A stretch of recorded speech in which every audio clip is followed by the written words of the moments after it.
And tonight we're going to go over the second paramita. Second paramita is called Shila Paramita. Shila means, Shila is a Sanskrit word which comes from the word Shita, which means dewdrop.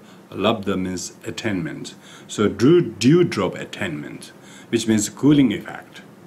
Our discipline cools our neurosis, cools our arrogance, and cools our suffering. When we have discipline. When we don't have discipline, we go wild. We become heated. and hence the Sanskrit word Shila. This word Shila perhaps may be cognated with the Western woman's name Shila. So if your name is Shila, you should live by it. Well, tonight let's try that. We are all Shilas. We are Shila Paramitas. So, with some points which talked with last week and previous teachings, we will not repeat here, but otherwise I will go through this. In this term, I have tried to make as exhaustive and succinct note as possible. Reason for that is this topic has not been taught like this before, and I have used the sources that previously not used. Sources taught by Asanga Buddha. Asanga taught a book called Bodhisattva Bhumi, a huge 500-page book. It's all about 6 paramitas. And then Mahayana Sutra Alankara, and then the Podong Penchen's Lamrim text. These are the 3 main sources. And so this is why we have a lot more detail on these paramitas here in these lessons. Firstly, the nature of Shila Paramita. What is the nature of the discipline? I call this self-discipline. Because discipline shouldn't be imposed upon us, even by authority. It should be voluntarily accepted and promised and by oneself. So therefore it says the nature of the Shila, the moral conduct or discipline, should be received properly. You should have taken the precepts from others like from preceptors, and then one should consciously make a promise. Just because people know these things should be done or shouldn't be done doesn't mean you are bound by it, isn't it? Like if you swear allegiance to Australia by becoming citizen, then you are Australian citizen, isn't it? Just because you're a permanent resident or visiting doesn't mean you have allegiance to Australia, is it? Like that. So the precepts has to be oneself voluntarily taken, consciously. So here in this time it's referred to bodhicitta. One should have actually taken a vow or promise during a teaching or form or platform during which the bodhisattva teachings are given and making of vow are conducted. So that's that. Second is that one should not only have gone through a ceremony, however high, authentic sounding ceremony, it's not sufficient. One should have sincere intention. The intention with which one took up the bodhicitta, the precepts, has to come from one's own sincerity, not by heresy or not just because someone influences us, we didn't feel sincerely from it. So that's why this sincere intention make us to go back to the 6 sacred purities, qualities. Last week we mentioned, so it's makes I like that. In sincere intention to observe the precepts in order to not benefit oneself, for the benefit of others, for the benefit of others. You're trying to observe the precept. People try to observe precept because they want to look low. They wanted to lose weight, therefore they want to fast. That's bodhicitta. That's not bodhicitta intention.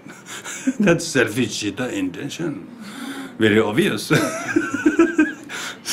So in this case, the sincere intention for the benefit of others. Whatever little vow or you observe should be for the benefit of all sentient beings. That's the nature of bodhicitta. And secondly is not only intention, not that sincere intention only, but intent to restore transgression.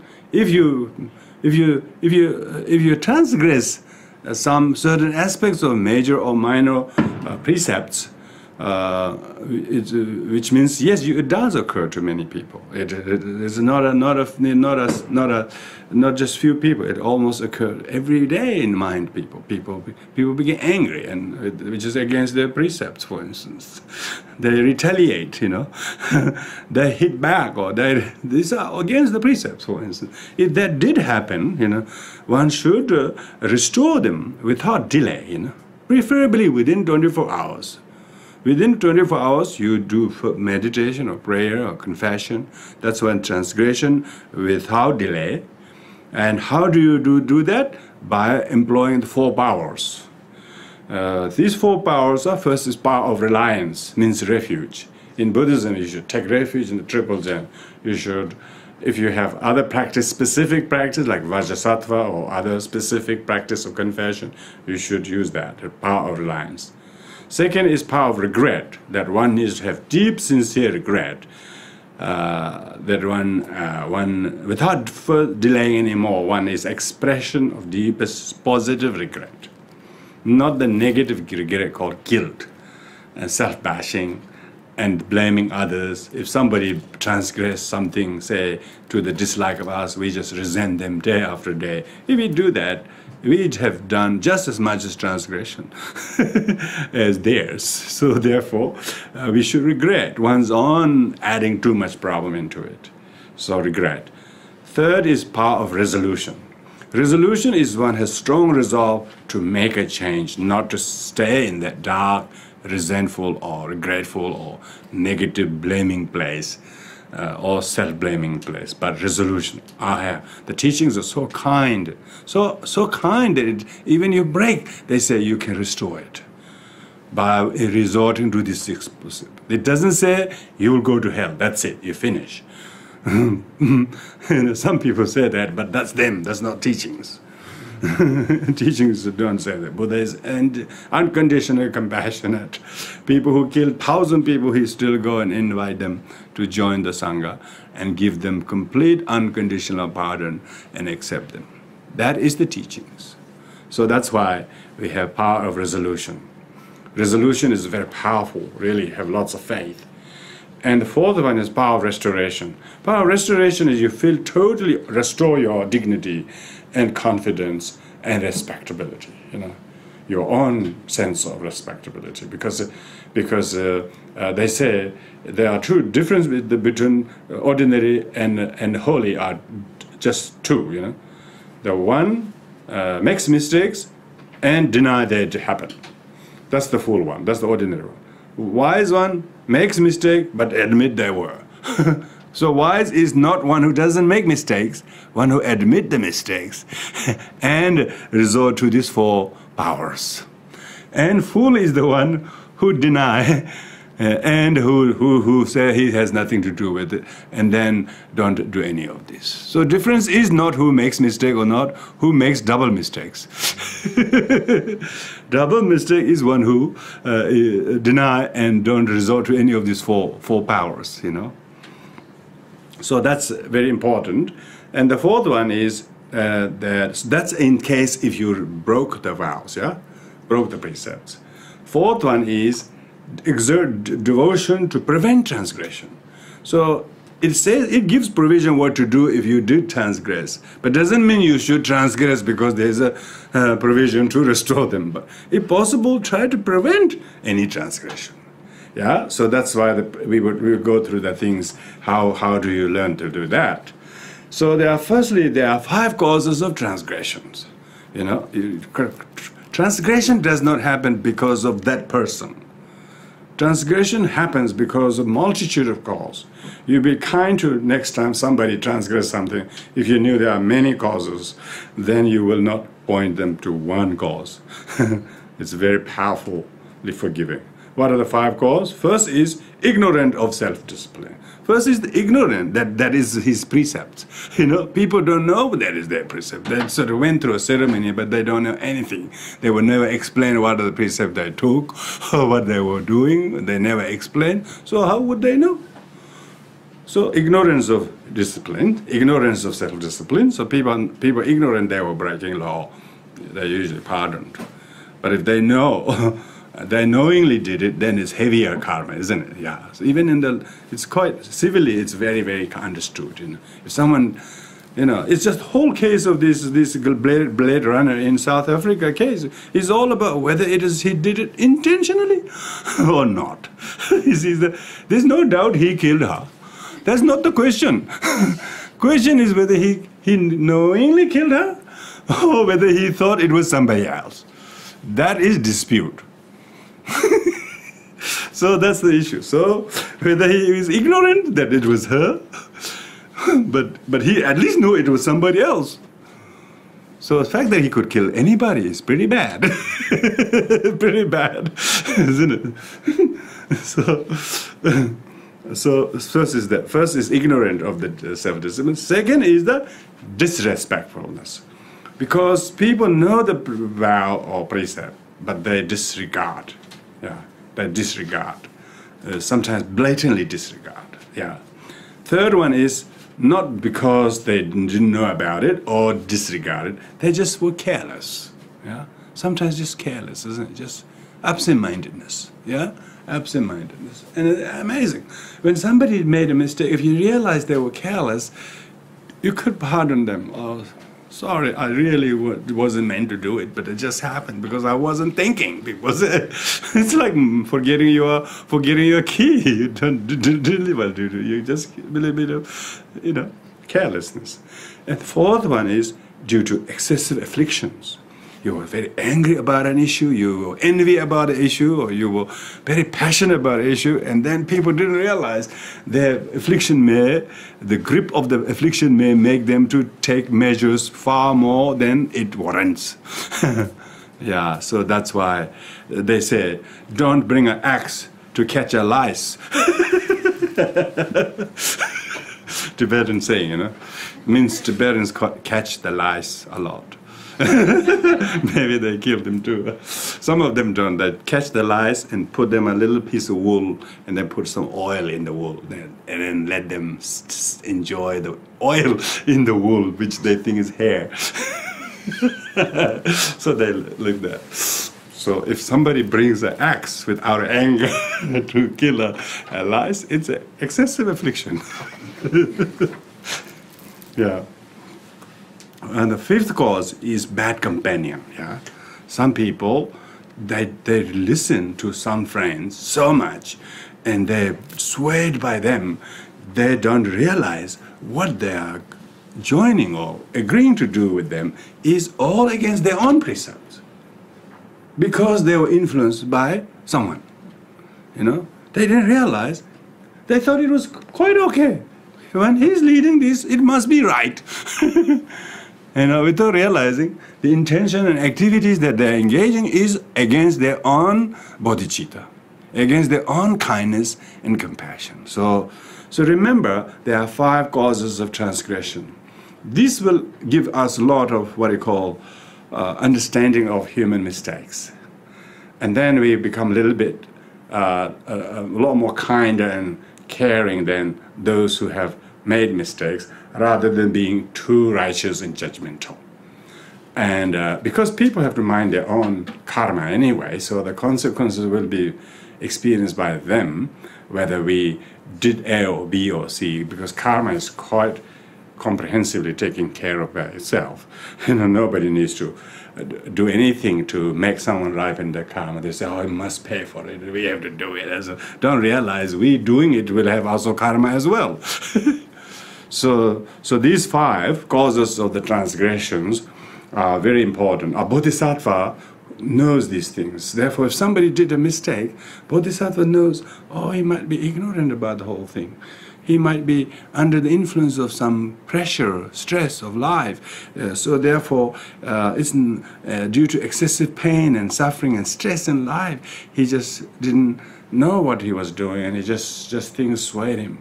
And then we likely to kindly look after the person who, they're like a dewdrop. We try to then practice these 3 types of discipline, which we're going to list as in a minute.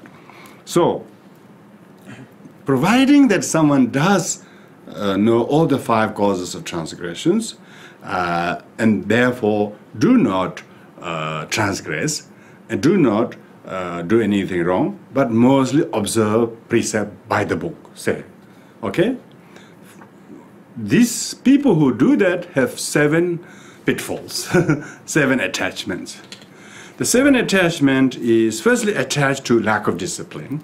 So because they are lack of discipline, they always stay lacking the discipline. They don't want to try harder to observe the discipline. So that's one attachment. Second is being attached to postponing self-discipline. One actually wouldn't mind taking the, precept, but not yet, not this life, maybe not this year, not today, not this summer, not this winter, maybe some other time. Always good at postponing, attached to postponement. Third is being attached to feeling satisfied with minor discipline. One observe few discipline, one thing, that is adequate.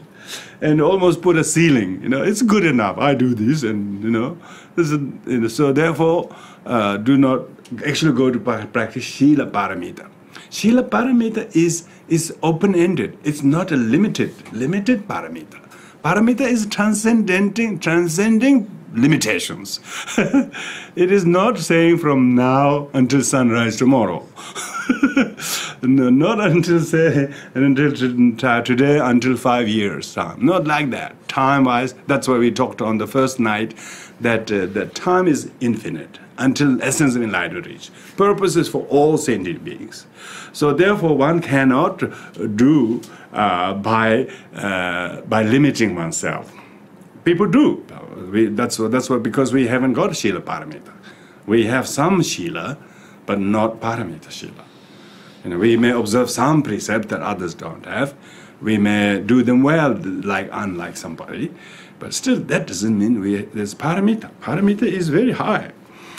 And the fourth one is being attached to pride. Those who do succeed to observe the precepts, they're attached to pride. They're being pious. They're being the good one. They're being the virtuous ones.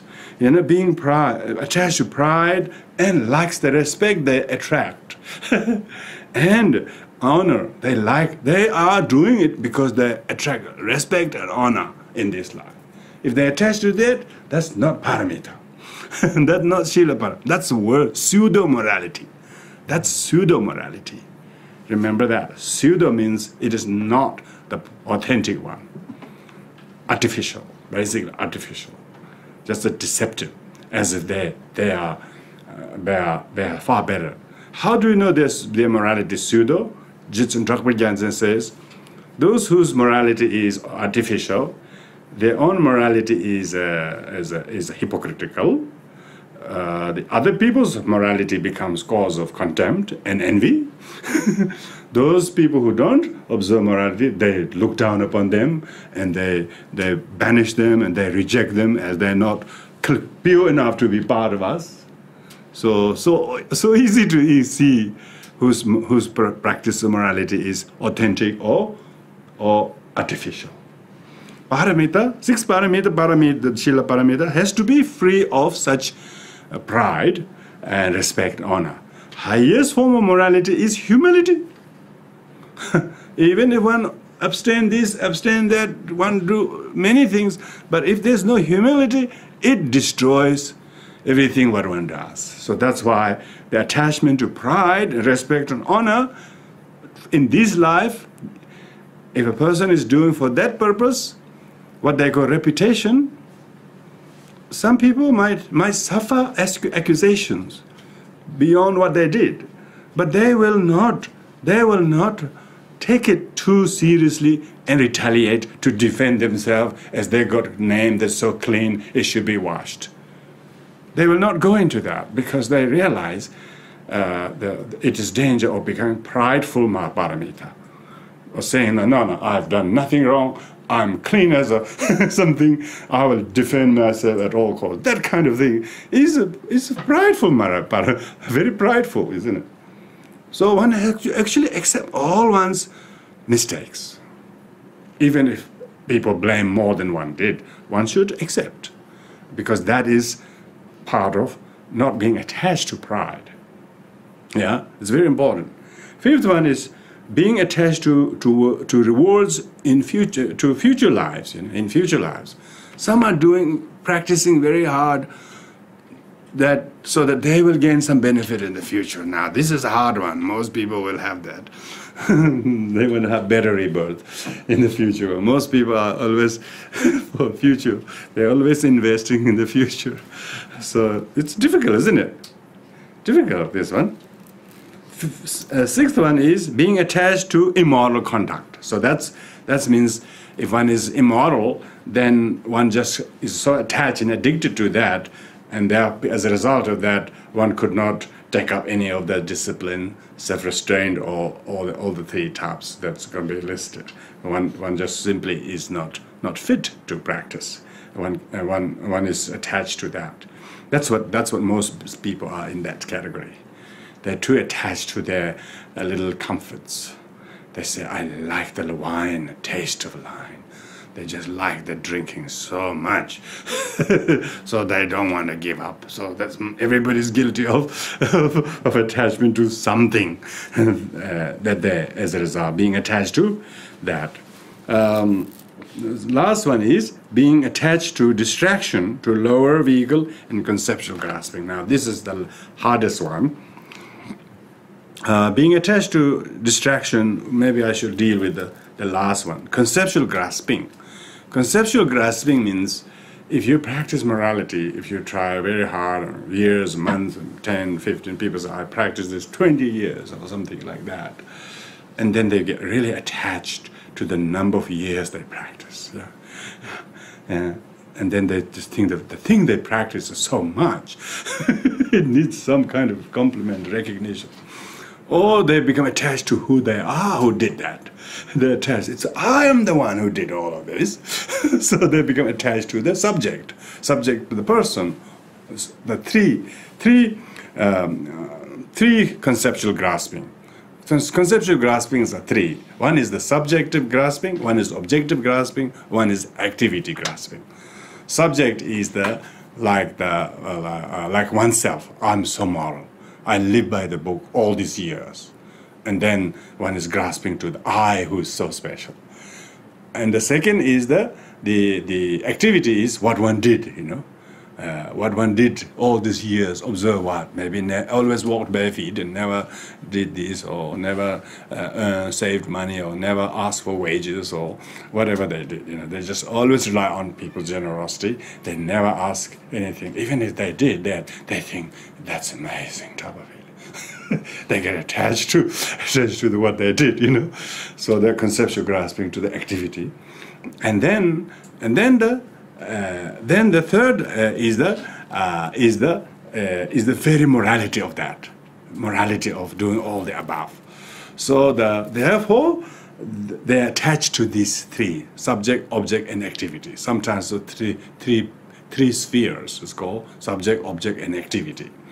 Instead of knowing their interdependence, he is thinking he is so special, or the activity he did is special, or morality he did is so special. Because of that, then attachment to these will make oneself develop grasping to the morality. Grasping to the morality is the grasping, biggest grasping of all. So that's the grasping of all graspings. So that's why these are the 7 attachments to be free. Okay, so those are 3 points: the nature of self-discipline and the causes of this transgression, and 7 attachments. Now comes to the actual discipline themselves, threefold self-discipline, threefold. These are very classical. I put them in bold. discipline of self-restraint. Discipline or self-discipline has three kinds. One is self-restraint. Restraint means thou shalt not, what things one does not do. And the second one, discipline of collecting. If one does not do certain things, then what should one do? So those are the what thou shalt, those things what one shall do. So those are the first. What one is not to do, one is to do. That the third one is benevolent discipline. Even though you didn't drink, or even you didn't wear leather, or whatever, so what? You wear cotton, so you do something. So if your purpose of doing this is not for benevolent, meaning to benefit others, then that is not Mahayana, So the third one is the benevolence. So under these I have put quite a few points because the books are a huge list. I just have to select, choose those which I can just manage for this evening. And this for discipline of self-restraint. This is not listing things, like a layman or laywoman or novice or monk or nun or for 24-hour lay person or like that. Instead of going the list of individuals, what they do and don't, generally speaking, because Mahayana is, generally speaking, it has to be altruistic. So it says, adopt virtue and drop non-virtue. So that's the restraining, and adopt whatever is virtues, physically, verbally, and mentally. And drop all those that are opposite to the virtue, like non-virtue. It's if you adopt virtue, saving life, then of course drop non-virtue, that is destroying life, yeah, and so on. So that includes all the 10 virtues. If you practice 10 virtues, then you restrain 10 non-virtues. If you practice one virtue, then you adopt. You restrain from one non-virtue, because there are one precepts holder. Some people take one precept for as a few years, and as a probational, what I call novice, and then they wear the robes, and then they start taking the 4 precepts, maybe 5, all 5 precepts for life, or for 3 months. In some places they have temporal, so that's under that. And then, in order to adopt virtue and drop non-virtue, that's to realize that they have fewer desires. They have to discipline to have fewer desires. Means it's difficult to have no desires, but try to trim down the desires, things one desire, whether one sleeps too comfortably or have too big mattresses or whatever. One just learn to have fewer desires, reduce fewer desires, and also one should have more contentment. If there's more contentment, then that more likelihood that person practice the discipline, because he will be contented with the few desires, and the fewness of the desire is already restraining from greed and possession and hoarding. So you can see the dropping of the non-virtue. And contentment with few things is already a virtue. He's more happy with few things. So you can see it's already virtue. Disregard sufferings. Now this is very important. A bodhisattva who practice Shila or self-discipline, they mustn't complain about suffering. They must think the suffering is automatically there. So whatever you do, you will still have some form of sufferings. Almost that they don't make a deal about sufferings. They think the suffering is part and parcel of life. So they will restrain complaining about suffering. That's the whole thing. They restrain complaining. That's amazing, isn't it? Restrain nagging. If it's to do with people, just restrain nagging. Then the friend or family say, they like you because you don't nag. Situations are always like that, isn't it? It's always the nagging issue. So non-nagger is a bodhisattva. And good conduct and decorum in no show of misery, yeah? Always maintaining a very tame conduct and very courteous manner, that one doesn't show despair, show one's disappointment. Don't explain, talk about your unsatisfactoriness. Don't talk about your discontentment. That's, bodhisattva, no discontentment. Why? Samsara is full of discontentment. Why would bodhisattva mention his discontentment? Unless you want to put up there. So bodhisattvas, it's not that they don't have discontentment, but it's not possible to talk about it. It is not solved by talking. So they don't want to add the problem. Very kind, isn't it? They don't talk about it. Some people say, no comment, or I pass. Actually, it's not that they have no discontentment. They know it's pointless. It's already enough discontentment. You don't have to pile it up on top of that. It's very kind when they do that in situation dispute or something. They don't add on top of that. They know it's already enough problem. We need to help how to shoulder that. We don't need to add our discontentment, add our signature to it. Bodhisattvas don't do that. And lack of agitation, exactly. Bodhisattva restrains agitation, frustration. It's not that he doesn't feel them, but he restrains them. He learns to restrain, because this is about self-discipline or restraint. He restrained expressing his agitation or raising his arms and try to push some well-driven kind of issue. And therefore, not distracted. Bodhisattva was very focused to not get agitated. Because he has his own agitation already. And so he shouldn't think as someone agitated him. Bodhisattva don't implicate others. Amazing. Bodhisattva take credit, give credit to others and blame themselves. They don't want to make other people blame other people. So they are very undistracted. And therefore, very peaceful behavior. He restrains violence. Bodhisattva restrains violence, therefore he is peaceful. Physically, non-violent. Verbally, not speaking disruptive, divisive, scornful, and so on. He doesn't indulge in such things. However good they are, once they do that, it spoils all their goodness. So Bodhisattva know exactly how to restrain their own aggression. So therefore their peaceful behavior.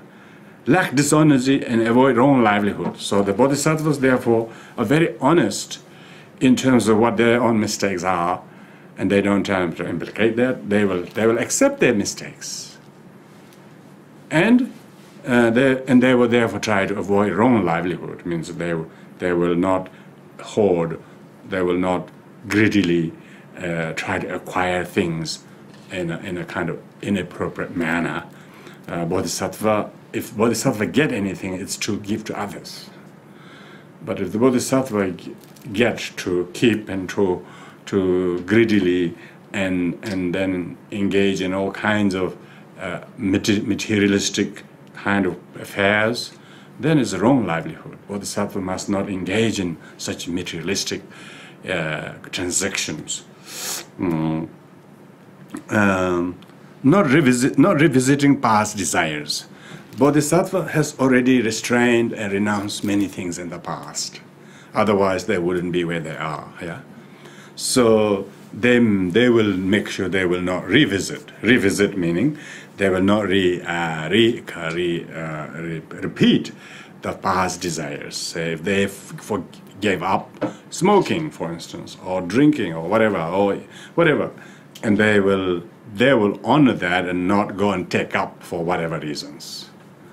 Saying, oh, I'm too stressed, I have to drink a bit, it relaxes me. never mind the Buddhist teachings. It relaxes me.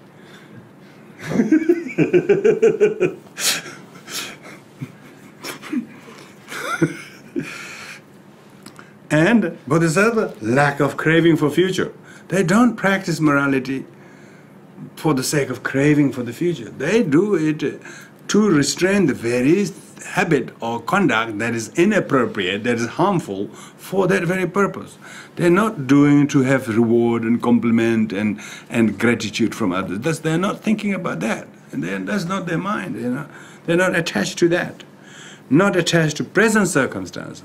They wouldn't say, I'll practice today because today is such an auspicious day. So, meaning attached to present circumstances. No. So, bodhisattva will let go this present circle, however fortunate situation. If he meant to relinquish that, he will relinquish that. He wouldn't try to cling to power. That's what it's talking about. You know, if he can relinquish something that is present situation, then he will relinquish for the benefit it has. But if he is holding on to something for the benefit of others, then it is not being attached to the present, but rather to the benefit of others. So therefore, you can never say what is proper or what is improper unless you can read his mind. So the bodhisattva has a little safety, because you can never tell by the color of the cover. You can never tell the book by the color, by the cover of the book, because, you know, inside you never know what's in there. Color may be well designed, but inside it's pretty hollow, you know. So bodhisattvas delight in solitude. How do you know bodhisattva is practicing self-restraint? They usually they mostly delight in solitude. Some people delight in solitude doesn't mean you always live in solitude. You have to do everything wherever. But generally, when they're in solitude, they don't complain about solitude. They say, "Oh, this is so boring. Oh, this is so dull. I want to go to somewhere else."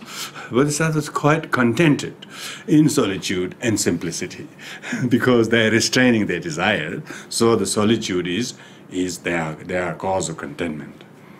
And these are purity in thought and words. Now, this is very important.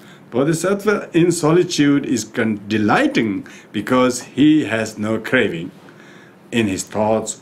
He doesn't speak words of resentment or craving or judgment. You can tell he's restraining all the bad thoughts or all the bad conversations. Then you can tell that this discipline of self-restraint. And does not treat oneself with contempt. Yeah, Bodhisattva is very respectful to oneself. He doesn't treat the self with contempt. Because if one treats self with contempt, then one treats others with contempt as well. So bodhisattva needs to treat oneself gently, because we are also the first sentient being, you know. There's a first person sentient being. If you respectfully treat the first person sentient being, you probably will do the second person sentient being and third person sentient being. The reason why we can't treat second person very well is because we are not actually treating that even to the first person. So if you are not kind towards somebody, you may wonder why these teachings suggest it's because we are treating ourselves with contempt. We are blaming ourselves. We are nagging ourselves. We are basically clubbing ourselves. So you messed that up. You didn't do that well. You should have never taken up. You should have finished that. All that sort of our self-nagging. You should be kind, you know. I try my best. Yes, you did. Okay, don't worry about it. You're doing this now. So we should be supporting ourselves. Very bodhisattva has to be very kind. Firstly, to the first person sentient being. You know, how could you practice kindness to second person sentient being and third person if you didn't practice first person? So that's why it's now a crime to practice self-kindness, self-gentleness. Even if we speak kindly to somebody, it's because we're really kind to ourselves. Because if we mistreat somebody, it's mostly harmful to us. And maybe occasionally harmful to the other, but fundamentally it's harmful to us. So Bodhisattva knows the amazing distinction between self-harm and other harm. Other harming is self-harm. Other helping is self-helping. It's very productive. So that finishes the discipline of self-restraint, which is a very big topic. Big topic. Now, these three disciplines are this order because first one restrains from doing harmful things. Then second is discipline of collecting. If one is restraining from doing bad things, then not doing bad things is already good, but then you're fit to do doing good things. So that's why discipline of collecting virtues. Collecting means doing good things. Periodically honoring teachers. For instance, that's why Bodhisattva firstly, periodically means regularly. Regularly, whether it's a daily, some places a daily connection with one's spiritual friends. One is honoring, showing respect, courtesy, regularly, periodically, wherever, whatever situation. So the more the Bodhisattva is courteous to his or her spiritual friends, that much, they are meritorious to themselves. Respect to other is just as beneficial to ourselves. Compassionately nursing the sick. Now these are the good things one should do. Because you're not harming others, then you should go to those who are sick or unwell or have been injured by other people's harm. So other people's verbal violence, gossiping, or physically beating them, you should go and help them instead of trampling on them. So that's called compassionate nursing the sick, or sad, or lonely, or sad, or depressed. So helping those people are very good bodhisattvas, Shila, conduct, bodhisattva self-discipline. Visit the hospital twice a week, or whatever it is one does. Compassion nursing the sick. Acknowledging and thanking good sayings of others. Bodhisattva always acknowledging other people, thanking other people, showing them that you really appreciate what they did. Not leave them as you don't care about it, as as anonymously as possible. Thank on behalf of the people who are not there. I'm sure people wouldn't mind you thank on behalf of the people. You thank behalf of people. Why did you do that? Nobody will say that. They say, very good that you thank on our behalf. We were not there. So it's actually very meritorious to thank on behalf of others. Praising others with qualities. You speak the qualities of other people. If you don't speak the qualities of other people, smallest fault of theirs seems to be the only thing they have. When you start recognizing people's qualities, even if there are some spots or mistakes in their life, that's a human nature. So you have a very wise mind that can see the big picture because you're able to praise good qualities. And then even people criticize it. You don't want to throw the baby with the bath water. And so you are very, very skillful in not sort of following the fools and their stupid reactions. Praising others with qualities, which means everyone are others, and they all have qualities. Willingly rejoicing in everyone's goodness. Willingly rejoicing in goodness. Always saying good things, rejoicing other people. And therefore sending an amazing good brotherhood and sisterhood among the community. When you do that, you can see the Bodhisattva do very small, gentle work. And it almost like send the goodwill and create this amazing, powerful, harmonious energy. So Bodhisattva is practicing collecting virtues. This is collecting virtues. Making extensive offering to the triple gem. When they are not with people and when they're free, they make offerings to the symbols of the triple gem, Buddha gem, Dharma gem, Sangha gem.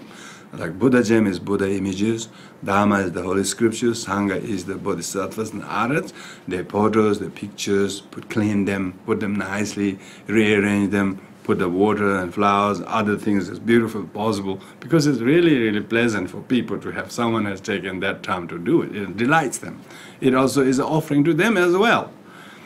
So, so that's why it is important to do such devotional things. Heedfully engage in virtuous deeds, yeah?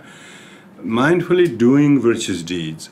And one is really mindful to do them, because he's saying, if I did this, it will make other people see this. And then they may also learn from this. So if I heedfully did this, even though I don't need to do because I can do myself, because people witness, this is how you do. So I'm setting a kind of a example, and like teaching others how to do, and good at keeping the precept physically and verbally. Now, bodhisattva keeping meaning adopting the virtues and restraining the non-virtues. So bodhisattva he has a goodness of maintaining that. Even if he does transgress some, he has a goodness of quickly restoring them, as we mentioned before. Quickly restoring them and repair them and rejuvenate it. That's very important. Very few are good at keeping all the time, I tell you. So if you see some, including oneself, not quite keeping something, don't be too judgmental. Be kind to that, and learn to repair, learn to grow from mistakes rather than prideful becoming at good always. So that's very, very. Bodhisattva actually learn from past more than their present goodness, and so therefore bodhisattvas is become very skillful. Practice sense restraint and moderate eating habit. Bodhisattva is very mindful. Is a good habit, not eating too much, not eating too many times, not eating too much of the same thing, or quantity, or whatever it is. So many people's sickness is from eating. That's one we can do without, if one can sense restraint. So that's why in retreats, we take, maybe not dinner or whatever, particularly depending to what practice. One should really happily observe them. Bodhisattva happily observe them. Other people think it's a big nuisance. Oh, we're not talking. Oh, we're not eating. Oh, what was that? Almost feel. So, of course, if people don't know, we can't impose on them. We got to explain them gently and slowly encourage them to take. We should not impose on them. Practice sense restraint, meaning not singing, dancing, or doing things that are relatively distracting and unsettling for others. So that's what we're talking about. And diligent to rise up early and stay up late. Doing what? Study and practice. So Bodhisattva is collecting dharma. He's early in the morning, doing something, going late bed, but doing something. He get to do all the wonderful teachings, practices, making sure that these times are filled with a lot of good things he does. So because of that, he don't take up many, many hobbies. He can't do bonsai, he can't do stamp collection, he can't do this or that, because he do few things well. He needs to be contented with that. Always adhering to great beings. This is very important. Always learning to meet great beings and realized beings and kind beings and so on, and get to see them, get to know them, get to meet them, get to make a connection to them, even small connection. Just introduce yourself. It's very good karma to introduce to someone who has many qualities. And quick to accept and renounce faults. Yeah, quick to accept faults. If bodhisattva have faults, they straight away accept. Accept, because that's exactly they are there. They don't reject. They don't deny. Even if they didn't do it, they wouldn't deny. If they did, of course they will accept. Bodhisattva is quite happy to accept the blame of other people, because that's one of the, easy way to solve problem. Mothers do that. If their son did, they say, no, he didn't do it, I did it. Out of kindness. Parents do that, loved one do that, rather than, instead of protect the father, the son said he did it, and he went to jail instead. People do that quite selflessly. So it's not necessarily bodhisattvas, but when one is selfless, quite a lot of people do that. If you really look at it, it's amazing. Quick to accept faults and renounce them. Quick to accept faults means he accepts that's his fault, and then he actually learns to eradicate that. So that means he actually learns that. If a bodhisattva doesn't accept, somebody will be implicated.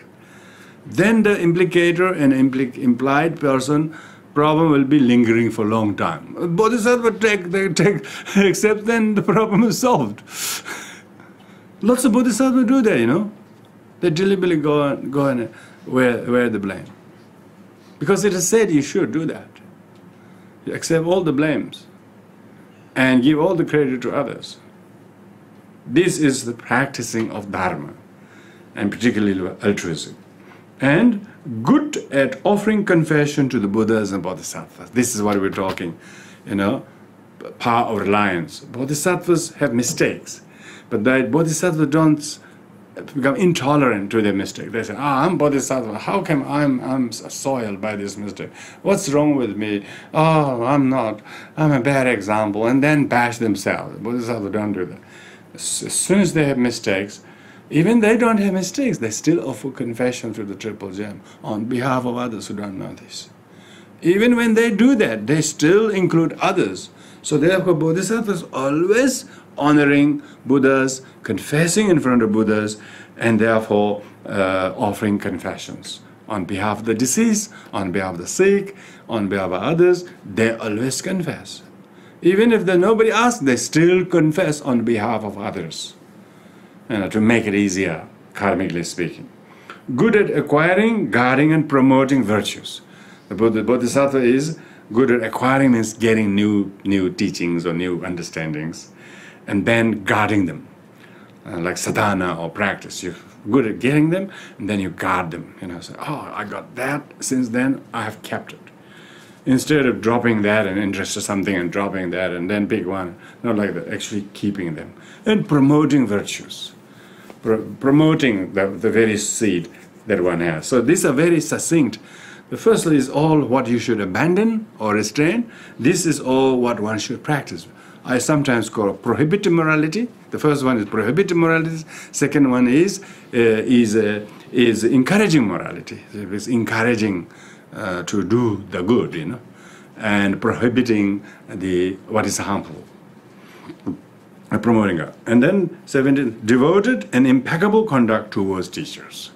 Most important, Bodhisattva said that no matter how great that bodhicitta teaching is, he honors the teacher and the lineage of the teacher so much in order to give proper respect to the lineage. And therefore, the more he respects the teacher, Kalyana Mitra, that much he values the teachings. So for him, he regards the teacher as the Buddha, because to him, he didn't have karma to meet the Buddha in person, but he doesn't have to, because he met a fellow human being who delivered the same teachings all the way from Buddha. And therefore, for him, the devotion that he feels is directly attributable to the teacher.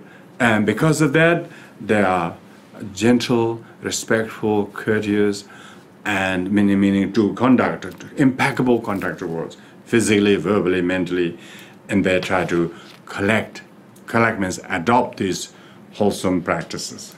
So that concludes the encouraging morality and prohibitive morality. Now the third one is benevolent morality. Means that even if you did restrain 20 million things, even you did so many things every day, you read books or cleaned up the whole shrine every day or whatever you did, but if you did it not for beneficial purposes, it could be just a time passer, So therefore, one's reason of doing both of the above should be benevolent. Benevolent means intention to benefit others, to ripen others. So always help sentient beings. Even if you did all of that, you chant or recite, it is so that you can help others. Not so much that you can help yourself to study so much that you become perfect. That's not the purpose. The purpose is so that we can help sentient beings who are faltering on the path, who have never entered in the path, never heard of the path, never heard the word Dharma, let alone Four Noble Truths, let alone all the Mahayana teachings, and try to help them. So always help sentient beings. Even those on the path are lost and confused. Bodhisattva will help those on the path, those who are beginners, those who are lost in the middle of the junction of a path. They always help. They wouldn't say, I help you 20 times, now can't help. No, they say, so I'll help you 5 years and you disappoint me on the 6 years and not anymore. So that's not Bodhisattva. Bodhisattva for 5 years. His Bodhisattva lasted 5 years and the 6th he died. He collapsed. So it's not like that. You can't do that. Just even say you help somebody and like say like the some of this sporting, they make shoes or whatever. They give lots of money to some of the sporting heroes. If something bad happens to them, they quickly withdraw. They were not helping the sport person. They were helping themselves to sell more. So that's the purpose, So that shows very clearly, it's all about them. It's not about the sporting. When he's down, he should help more. If you're really helping, isn't it? You don't need to help the guy who's so famous. They are afraid that their sales will drop if they associate with them. See, it's all about selfishness. That is not benevolent discipline. So that's why always help sentient beings. Don't ever think about how difficult it is, how awful it is. Still help. Unconditional. Not because they help you, you help them, or they're nice to you, or they're famous, they help them. Even if they're just unliked by everyone. But one who has a bodhisattva must help sentient beings who are rejected, who are much misunderstood, who are forgotten, who are dropping and forgotten. Nurse sick people, That's why bodhisattva deliberately go and help the sick people. Noble at repaying kindness. Bodhisattva repaying kindness, because some people have been kind, but if you don't repay, they are resenting. They no longer want to help you anymore. So deliberately say, kind, thank you. You did all this time for me. If you say that, then they feel inspired to help other people likewise. Otherwise, they feel, they never get reciprocated, and then they don't feel like any helping, any doing, So therefore, we need to repay each other's kindness. Tell them that you really appreciate those things. Thank you very much. And when you do that, it's amazing. I wasn't particularly in a bodhisattvic mood when I went to New Zealand on the airport, but I knew that those custom people do a lot of difficult job. They want to open everybody's bag. They say, "Can I open your bag? What have you got? Did you pack it yourself? Do you know what's in there?" It's amazing, confronting. Who want to do that kind of job? Most people are sort of unwillingly have, yes, I did. And then they just once they've done that, they leave, go. I didn't have anything, and you want to do all of that. They just almost resent the fact that they opened the bag. So you can see that people are restless or late or whatever. Not everybody is. Some people are very, very courteous, very, very helpful, just as helpful as they are. So I didn't have much thing to carry. She wanted to open my bag. I said, open. Of course, there was nothing. And so I said, thank you, madam. You do a really good job. Thank you for guarding the border for the benefit of New Zealand. She said, thank you. She said, nobody thanked me. She said, nobody thanked me for doing this job. She says, nobody thanked me ever when opening their bags. And nobody thanked me for doing this job. Of course, they say thank you, but They don't say, thank you for doing this hard job. You know, it is hard job, you know. Who want to open everybody's bag and ask those questions, you know. It's just like, and the next time I think we should all do that. Just, you see the parking officers, you should say, thank you for doing this, giving me a parking fine. Thank you very much. That will show you how much you really should mean it wholeheartedly, because they actually, otherwise they really, just for the sake of making a living and raising revenue, they have to, but otherwise they really don't like the job. Nobody acknowledges them. So, a bodhisattva should, therefore, say thank you. Relieving financial and relationship sufferings. Say if some people have financial problems or relationship sufferings, if you should learn to help to reconcile with them or mediate with them, not talk behind each other's back, bad things, but talk good things behind each other and try to develop good understanding. That is bodhisattva's work. Bodhisattvas don't go and make a problem bigger than they are. Try to make them develop understanding. That is mediation work, is very good bodhisattva work. Providing material needs for others, yeah. If somebody is a little short on something and you can see they are struggling, to help them, you know. It will benefit them. It'll give them hope in humanity. Yeah, harmonious with others. You know, always try to do the thing that will not upset the others. If you think you're saying this, doing this will make them unhappy, just don't mention it. Just keep quiet for a few days. Don't even talk about it. Give some time and then to clarify. Don't try to solve the problem quickly when things aren't going well. Just give some time. Be patient. That's bodhisattva's discipline. Yeah, discipline of, benevolent discipline of, giving some time. Some things are not meant to be fixed then and there. Delighting others by offering encouragement. Bodhisattvas always encourage each other. Don't make people feel guilty. Don't people feel bad for the mistake they did. You're shameful or something like that. Instead try to give them encouragement that this is learning curve. Will help you. What is the thing we can do to make a difference? Bodhisattva should delight the other who are dejected and a little bit down. Correcting others and put them on the right track. Bodhisattva should try to help correct those skillfully. That they're skillful enough that they will win your respect and then listen to you. And then you can put them on the right track. If Bodhisattva is abrupt and unskillful, they cannot put others on the path. They will lose them once and for all. Bodhisattva skillfully may lose at times, but in long run they'll win them back. Because people also know it's not just one thing. They have observed more than that.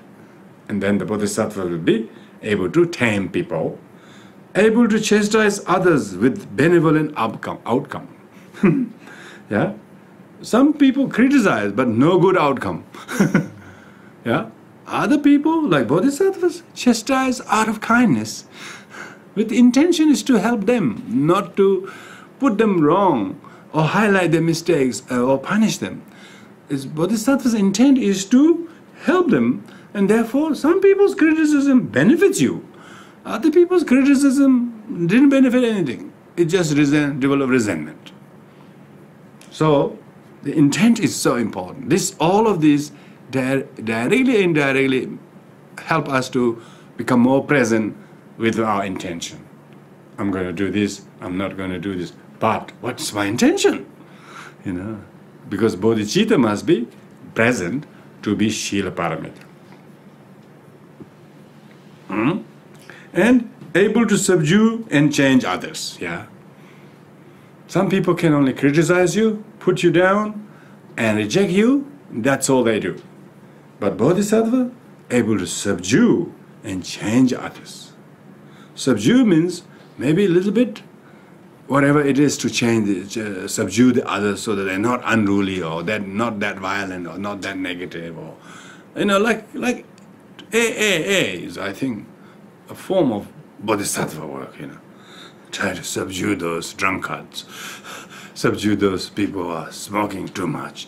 Slowly take them 10 steps. 10 steps, very beautiful. It's very bodhisattvic. I don't know who's up to that, who's leading that. Whoever's leading, they got something going well. Help lots of people and then change others. You know, there's a lot. The people in the AA are former smokers or drinkers themselves, you know. And then they are now recovered themselves, and now they're helping others. And because they have gone through that, they subdue their own unruliness, and they know what exactly they may be going through. So they're better placed. They're much better than the academically trained people. These people have lived through it themselves. These people have actual experience of going through those addictions. Yeah. So, and because bodhisattvas don't pretend that they are so pure, they don't know what their problem is. They say, I have been in hell, I have been in a hungry ghost room, I have been a criminal in many lifetimes, I know everything. So therefore, they don't treat them with contempt and envy or belittling them. They look as the, I have been there like you. And they are meaning it very well. Yeah? To act as though, what happened to you? How did you do that?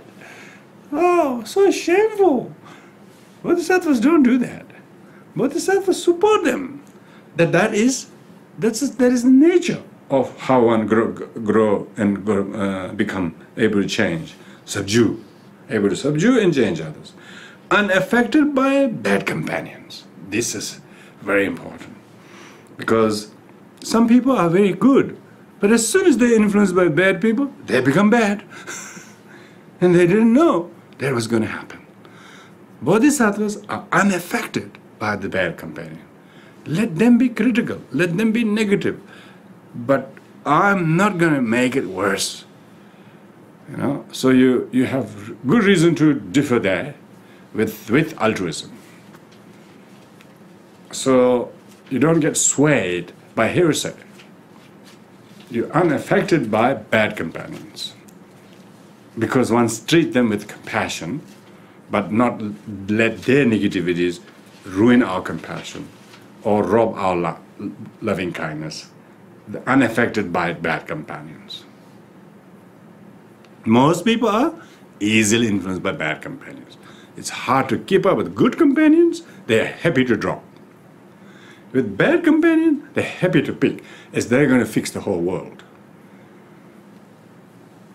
Able to resort to solitude without distraction. Now that is benevolent. We were talking before, similar, so it's a little bit overlapping the previous one as well. And power to restrain and renounce bad thoughts and emotions. They not only recognize the bad thoughts and afflictive emotions, they're able to restrain them and renounce them. So it's not the lack of bad thoughts, emotion is bodhisattva. It's those who have but can tame them and renounce them and then purify them.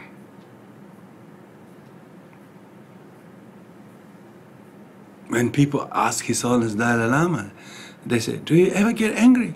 His Holiness says, of course. He doesn't say, no, hardly at all. He doesn't say that. He says, of course, all the time. So we shouldn't idealize each other. But rather, it's not, question is whether you get angry or not. You get angry for good reasons and then get over it. Become angry for God, bad reasons, and then never get over it, and then resentment its whole life, and then serve nothing. So that's why it's a destructive emotion. And hence, Bodhisattva is unfrightened by any difficulties. They're fearless, basically fearless. Someone who's fearless and unfrightened gives people hope. Oh, one could have fallen there at that scene. One could have completely discouragingly just escaped in disarray. But he didn't. He stood steadfast and unfrightened. He cared. He did what had to be done and was unintimidated by whatever he had to go through. that gives a lot of hope to the others, because they know you should not, hang up your tools and then leave. Bodhisattva said, until essence of enlightenment reached for all sentient beings. He remembers that, he honors that, and therefore he's not going to be intimidatable by these difficulties along the path. Intend to mind one's own mistake, not otherwise. Means Bodhisattva is always intent to mind his own mistakes rather than mind other people's business. Yeah. Rang la tawe migi yogyam, chen la tawe melongo in Tibetan. It says, even if you, even if you have an eye to see others, to see yourself, you need a mirror. So like that. So therefore, Bodhisattva, don't waste time minding other people's affairs. Even if they notice, they see them as their own wrong perceptions, their own projections. And if they can help it, they'll help for the better. Otherwise, Bodhisattva have their mind of their own affairs. That's one of the benevolent discipline. Not ill will towards those who harm oneself, but practice tolerance. Now this will of course be more elaborated in the chapter on Paramita, on patience, or Shanti Paramita. But benevolent discipline, because these 6 paramitas interconnected, yeah. So these are disciplines, but that the discipline, when you're doing that, is also involves tolerance. So here, no ill will towards others who harm him. They don't talk about what that person did to them. They don't even mention they will be harmed other people. What's the point of mentioning? If the karma has to be exhausted, it can be exhausted by going through it, not by telling other people. So no ill will towards others who harm, but practice tolerance. So that's the discipline, benevolent discipline. He tried to exhaust the karma of the harm, rather than smear the karma of harm. Not speaking ill of anyone. Now this is very important. Bodhisattva mind his mouth. Mind his mind, of course, but most importantly, mind his mouth. Mind his fingers. Mind his writings. Mind his emailings. Mind his sendings. Bodhisattva know exactly what is skillful, useful to do, and therefore he will do that. He will not speaking ill of others. But there is a one which we didn't cover, I remember as I was talking this. Bodhisattva deliberately do some things. Say Bodhisattva may speak ill of somebody in order to show the demerit of speaking ill of others. They deliberately speak because others are not minding at all, and so they think it's quite okay to do it. Bodhisattva deliberately do it so that people can blame him, and then it becomes very highlighted how terrible it is to do that. Then everybody knows, oh, we all shouldn't do that. So they call, I didn't go through these because it'd be too long. It's called difficult morality, difficult self-discipline practices. Bodhisattva deliberately do things that others are not observing. He go and transgress what other people are transgressing, so that he accepts the blame and recognize. And that way, other people get to know the demerits of doing that, because others are not doing anything to help to recover, And you cannot tell them that's wrong to do because they're not strong enough to handle that sort of thing. And that came in a topic called difficult self-discipline practices. Because others would do whatever is impeccable. Everybody praises and honors and respect. Sometimes Bodhisattva may do exactly opposite. so as to highlight that how much wrong human beings doing. They never even mentioned that. They think it's not the norm. But because he's bodhisattva, people will expect him not to do that. But he deliberately do that in order to highlight it's actually not proper to do by anybody, not just bodhisattvas. So, therefore, the bodhisattva makes people to see himself go through suffering. Then even ordinary people develop compassion. Because if other people do, there will be no consequences. No consequences, never mentioned. Why? Because they are ordinary people. When I read that, I was thinking, wow. They deliberately do what they call difficult self-discipline practices. Because others do whatever is everybody think is proper one, isn't it? Everybody would honor and recognize, oh, that's great. Oh. Bodhisattva will do deliberately things like that. In order to raise the awareness that everybody should not do that.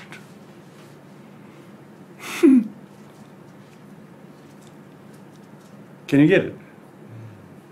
Yeah? I think it's a fine line between doing it for the right reasons and doing it for the wrong reasons. Yeah, that's right. And I think I'd fall on the wrong reasons. So it's hard. Yeah, but even if Bodhisattva observe all the right things that everybody want to do, but he did it, so that he looks better than anybody, then it's the wrong reason. Yeah? If Bodhisattva does something good, and then so that others can also learn to do good, then Bodhisattva's doing is done for the right reasons, isn't it? But same goes with Bodhisattva does something harmful, like Bodhisattva do something immoral. But everybody doing immoral things, nobody thinks it's bad. It's okay. It's just the norm, But when they say a Bodhisattva does that, everybody's uproar. How dare he do that? He shouldn't be doing that. Everybody have some kind of unusual expectation of Bodhisattva not behaving like that. And then everybody realizes, actually it's not really proper to do by anybody. So the teaching, Bodhisattva actually teaches that actually it's not proper to do by anybody. But Bodhisattva themselves are not trying to preserve the ego or name or anything like that.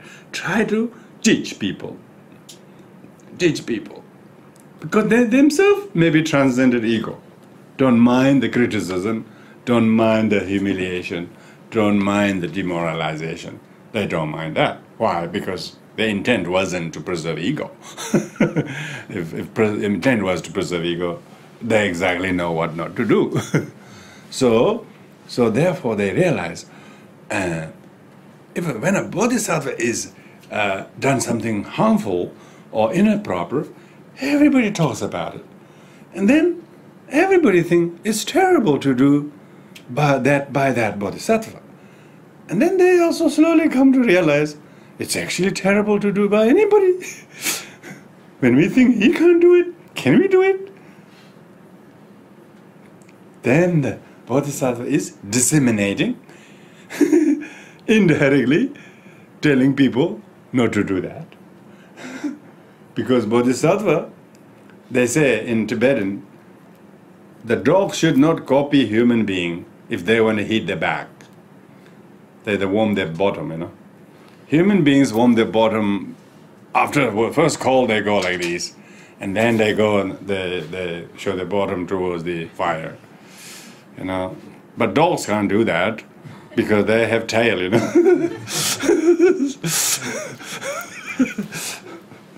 So what I mean by Bodhisattva teaches other people that it's possible to do that, Of course, not everybody will do that. Everybody will do such things hidingly, They wouldn't do it that everybody notices.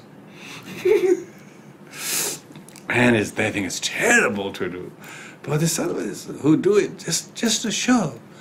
Because otherwise, because somebody else who does terrible thing, they will single out as they are the kind of a most despicable person, isn't it? When the Bodhisattva does it, he gives an encouragement to the other He says, even the bodhisattva do it. Yeah, even the bodhisattva do it. So don't lose your heart. Go and recover yourself from that. You know, that's why bodhisattva even go to hell. Bodhisattva even go to very despicable places in order to assist others. That's why we say, oh, bodhisattva was in hell being, bodhisattva was an animal, bodhisattva was this. You have all these stories. If bodhisattva is all about covering themselves, they would have never been there. They could actually know where not to go. But it's not a question of where not to go for yourself. You have to go wherever you have to go, if it's the right reasons. Yeah?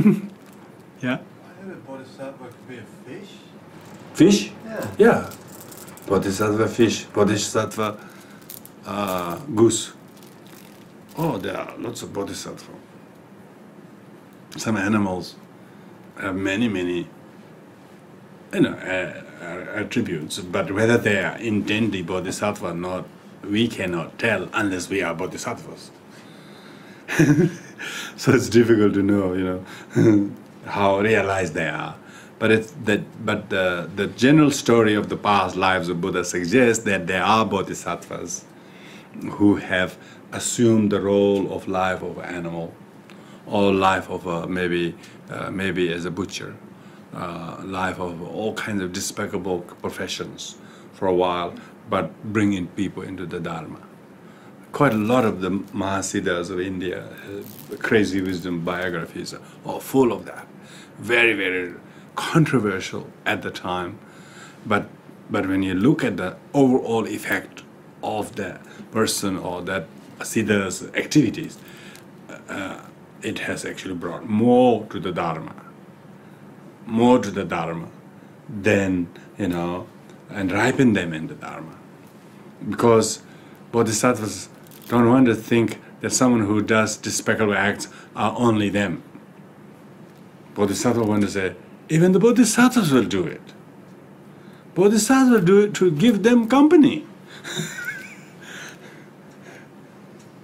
It's like someone who is really have to go back after you've made 50 kilometers journey on foot, and then he left something behind, Everybody has brought their thing, they could continue the journey, but he's the only one who's left his thing behind, so he has to go back. He's a little frightened of the journey, even whether he will find his thing back.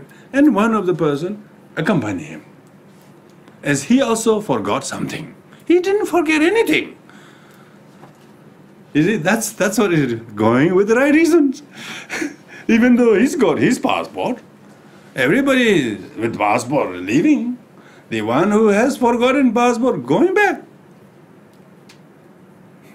And he's a little frightened of going back. And so one bodhisattva misses out reaching there on 2 days earlier or go back. That's exactly what we're talking about, this one, isn't it? Going back for the right reasons. Not because he has to go for himself, but he's going to give moral support to the one who may feel a little intimidated or frightened or difficult to go. It's all about altruism, isn't it? All about altruism, not about what is right or wrong, but with what intention? If the intention was for the benefit of others, or intention was all about self. Sorry, Yeah. can I ask a question? What's the intention of being a fish? Is it to feed people, or is it as simple as that, or is it more about a greater meaning? I don't know. I mean, the bodhisattva fish, if bodhisattva swan or whatever, the intention of the bodhisattva should be still same as altruism. What particular instance they actually do the beneficial thing, like no other do, we don't know, So, like even as a human being, when our intention of human being, we don't know what's our intention of human being, for instance. That's why we try to learn to develop good intention. If we ask each other, what is the intention of coming to the world? Most people say, I don't know, it just happened. I'm trying to just formulate a better intention these days, and I just don't know. We don't know. All sentient beings usually, but the bodhisattva who is disguising as a what do you call birth nirmanakaya as a fish or as a human being. Yeah, all the Tibetan Buddhists and Mahayana Buddhist people who believe that someone is emanation of bodhisattva such and such, these are all talking about birth nirmanakaya, reborn as a somebody, and then actual intent is to rescue others through his activities. So such is the very intention is to benefit others, even as a fish. So yeah, what exact work, deed that the fish performed that is uniquely bodhisattva, there's no fish biography yet written. but there are Jatakamala stories why the bodhisattvas tell, look, at that time I was a fish, at that time I was a deer, you were a pheasant, he was a monkey, he was an elephant. At that time you were youngest, I'm the eldest, and so on. Now this time I'm the eldest, you're the youngest. So Buddha talked about how the Buddha himself and 3 disciples were an elephant and a monkey and the elephant, monkey, what was it? Elephant, monkey, pheasant, 3. There's another one. 4 harmonious animals. So in that they say Buddha. In that says that Buddha is actually the bird. Bird looks smallest, but most senior. Most senior. Elephant look biggest, but most younger. Most younger. So the younger ones should honor the senior ones. So they have animals are very courteous. Animals put always the role of leading to the lion. That's why lion got the name Lion King. So some animals amazing, quite organized. Have you seen the show called Animal Farm? Has got something there. You should watch. It's a play, actually. It's a play. I don't know whether there's a movie or not. It's a play. Like when I was in New Zealand, I watched. I thought there was some morale about. But animals have this instinct about respecting who and being loyal and being supportive and not turn your back to some old friends and Have you seen those wild shows when the buffaloes and the tigers? One tiger comes and attacks the buffaloes, and the one tiger just nearly had the buffalo. The one nearly just gripped here, and just blood is just dripping. The buffalo is still strong, still on his feet, like this. But the tiger's grip on the buffalo is so bad that blood is dripping. And one buffalo, about a couple of yards away, charging. As soon as he reached there, he straight away hit on the tiger. He risked himself being beaten by the tiger to protect his fellow buffalo. And as a result of that, the tiger just lost grip. Tiger just collapsed on the floor, flat.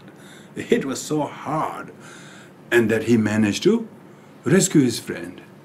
And then his friend, the other buffalo, was dripping and really injured. You can see he's really badly injured. And you know what he did? The other buffalo who came to this, he would sit there, guard him, just in case the tiger were to come. It's amazing. There's been a really interesting thing that's been on the internet and the news where a young child was attacked by a neighbour's pit bull, and their family cat just came out of nowhere and chased the pit bull off. And That's then right. guarded where the mother and the child were, so the pit bull Yeah. wouldn't come back. Yeah, there are so many moving stories how pet animals protected someone dying in an accident or call them or whatever, or they bring something. Or amazing, some animals do wonderful things. Yeah, so there's very many examples of that nature. And the last is not retaliating towards those who are abusive and violent. Now, this is very hard for most people.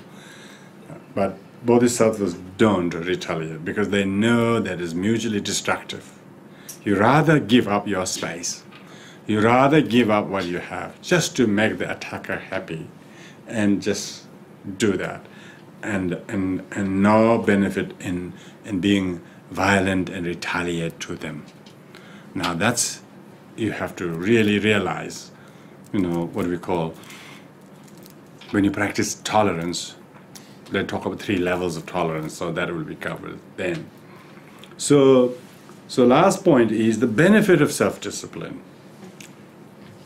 When a person is able to practice all the above, they say, the person who practices self-discipline is radiant among the crowd.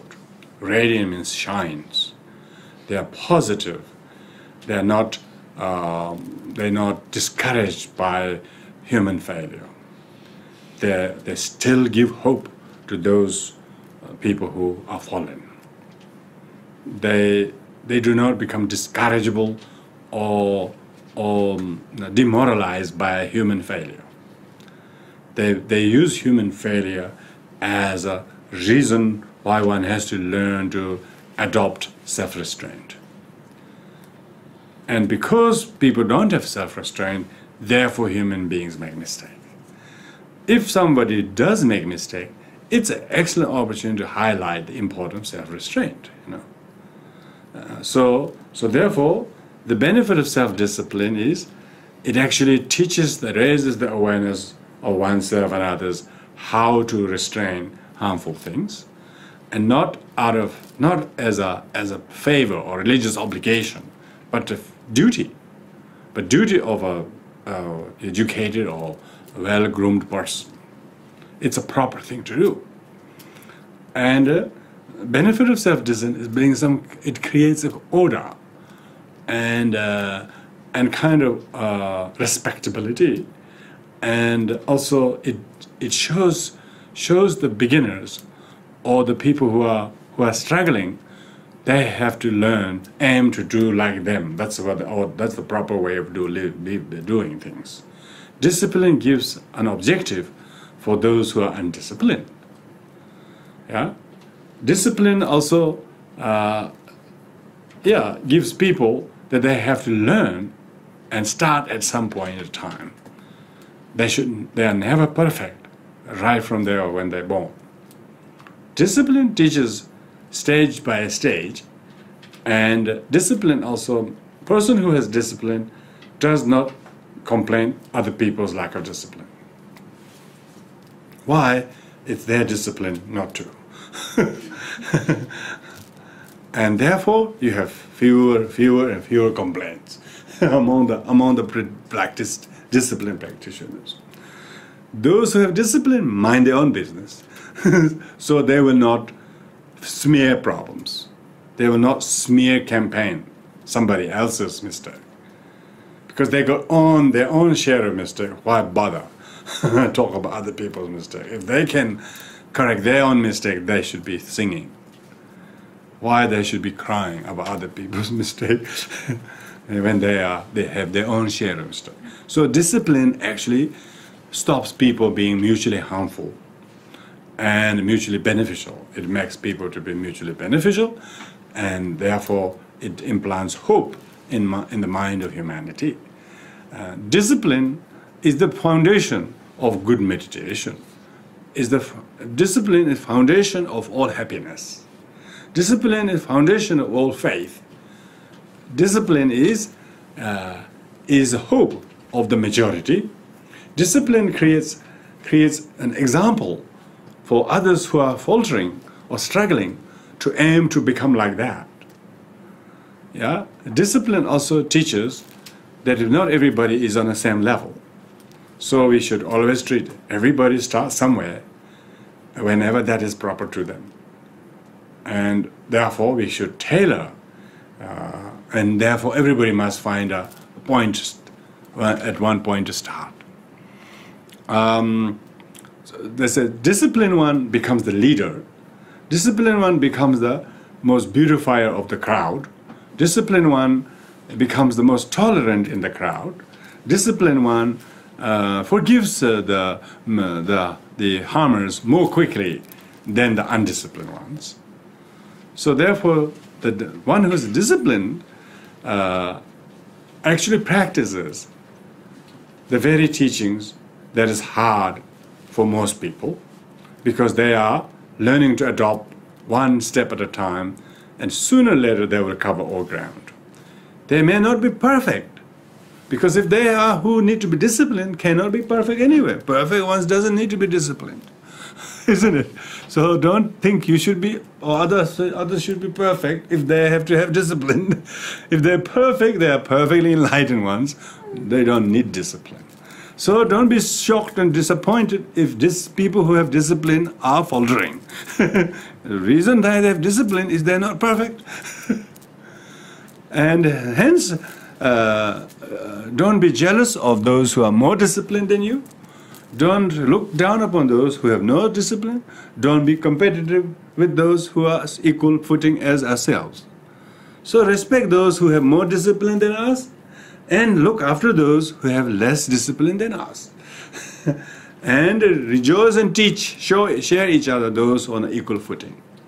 So that's why discipline greatly promotes harmony.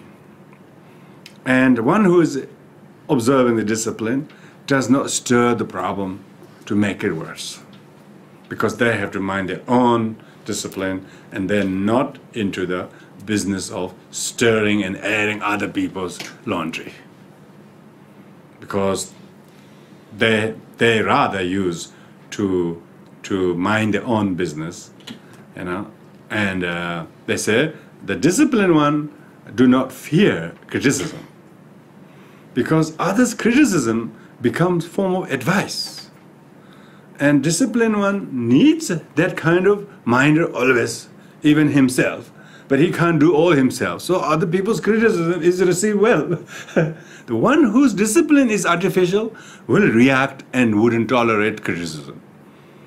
So the distinction of the merit of one who has discipline, one who is not disciplined, becomes very obvious. Because of that, what we call the person who practiced the Shila Paramita, as I began in the beginning of the evening, is cooling effect. Their own discipline is cooling their neurosis and transcending their own irritability, impatience, and afflictions. And if they have any discipline, it's to quell their own karma and affliction. Their discipline shouldn't be a club to mind others and punish others. Their discipline is to tame themselves and make themselves become humble. One whose discipline is humble and speaks no ill of others, and one whose discipline makes himself completely occupied doing that. And his own mindfulness is mainly to guard his body, speech, and mind. And hence, they say, do not do any harm, do whatever is good, purify your mind. This is the teachings of the Buddha. So if one is restraining doing harmful things, that will make oneself fit to do good things. And because of that, one's mind is much purer. Because one's mind is purer, why would it go and dirty other people's, talking about other people's mistakes?